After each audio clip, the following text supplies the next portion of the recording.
of the Prophet. So to say that covering the head is not a part of Muslimanity is totally wrong. The beard is a part of the Muslim identity.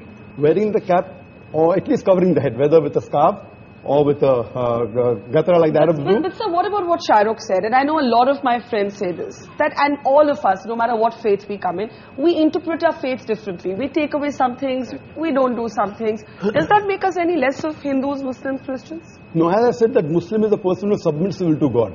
So you cannot say a liberal Muslim or a moderate Muslim. You can say a practicing Muslim or partly practicing or non-practicing. That's more correct. You know, and to understand Islam, don't look at the Muslim, don't look at me. Go to the scriptures. That is the reason I give talks on Islam and comparative religion. But so as far as the stereotype is concerned, I find that too narrow a definition of Islam. I personally reject all rituals. But Islam is part of my culture and my ethos. I'm as proud a Muslim as anybody else on this podium. But I don't have to wear it on my sleeve, and I think that's too narrow a definition of Islam. I'd like to make a point. Yeah. They talked about people being stereotyped because of the beard and the cap and the hijab. Then we should say that all Sikhs are stereotyped. Anyone who wears a turban and wears a beard. It's not the same, though. It's not the same. But what has happened, I'll tell you, in fact, India has become, in a strange sense, more liberal, because when Yusuf Khan entered the film industry and adopted the name of Dilip Kumar, that was a time when the whole of India was pretty prejudiced against Muslims, let me tell you. And Meena Kumari, who was she? She was also a Muslim. Why were all the names? Shahrukh is an amazing example of a Muslim who is now the Badshah of Bollywood with a Muslim name. He didn't have to change his name. So something has happened. Would you have ever changed your name? To Akshay Kumar, yes. I would never change my name. Now the reverse is happening, Barkha. I know of boys who come from small towns, want to become actors. They change their name to Khan because they think that's the badge of honor. That's the way to go. That's the barometer of success. No, it's Khan or Kapoor. Sorry, Najib? But Dilip Kumar has now become Allah Rakha Rahman. Yeah. Well, that's the change. But now he's no longer a star. Yeah, Shahrukh, you want to make a point, and then Soha and Madani. Yeah, I just want to say one thing. That, you know, I just want to know very clearly, and I'm a Muslim, and I want to know: is it more important for me to look Muslim and see Muslim, or to feel Muslim? I fully respect the scriptures. I fully respect all the hadiths. I have read the Quran in my own way, in Arabic and in English. But I think its time has come, and this genuinely is an appeal, that it is more important to feel Muslim, to feel Hindu, than to look it. And if you do, it's absolutely cool. And if you don't, it's absolutely cool. Doctor, I quick response to that, and I got two guests waiting to speak. The best is to practice Muslim, is number one. Yes. Appearing is important, but lower down. I'm not saying appearing is the most important. For a person to practice Islam is more important.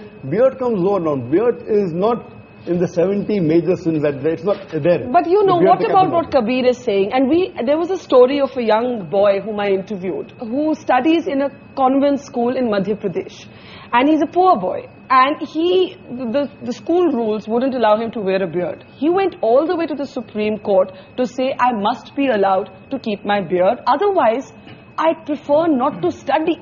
And he actually dropped out of school for a while because of that. The Supreme Court eventually ruled in his favor. And that is my next question, and I want to take that to Madani Saab. Madani Saab, you're a very interesting character for me, because at one level, you have organized, as Alex said, all of these fatwas against terrorism and all of that. But you also had a resolution against the singing of Vande Mataram. And these kind of resolutions, I know many of my friends would say, is what stereotypes Muslims. बात यह है कि वंदे मातरम गाना बिल्कुल अलग चीज़ है। अलग चीज़ है। हाँ, गाने के लिए जिद करना बिल्कुल एक अलग चीज़ है।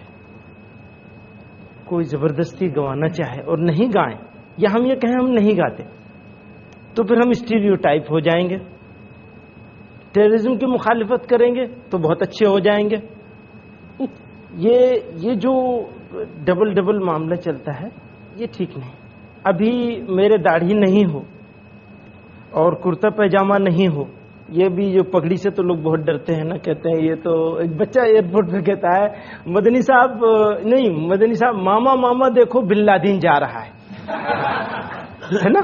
तो क्या हो गया है, अब ये सब मैं उतार दूं तो मैं एक रीजनेबल मुसलमान हो सकता हूँ, एक ऐसा मुसलमान हो सकता हूँ जो बहुत अच्छा आदमी है।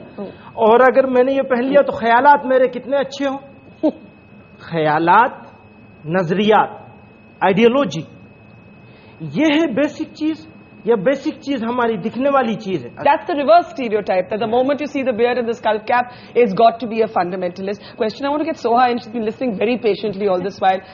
Soha, as somebody who's grown up in a sense in a house of mixed religion, for you, in a sense, do you feel that public gaze? Do you feel, many people have questioned my labeling of, or my looking for the moderate Muslim.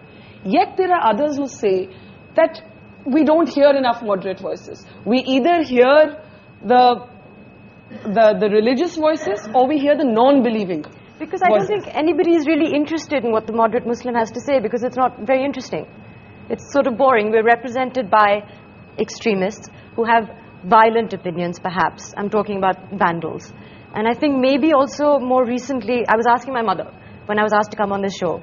I said, in your time when you married my father, and you had an interreligious marriage, which presumably at that time, 40 years ago, was more controversial than it is today.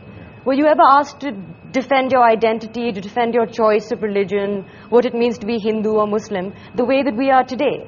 And she said, no, not at all. It was a no comment issue. You just said no comment and you moved on in life. Over the past, maybe ever since I've been in cinema, certainly, it's an issue. And there is... people do ask me, do you feel aggravated by what is happening as a Muslim? Do you feel the need to stand up for your religion because it is being misrepresented in the media?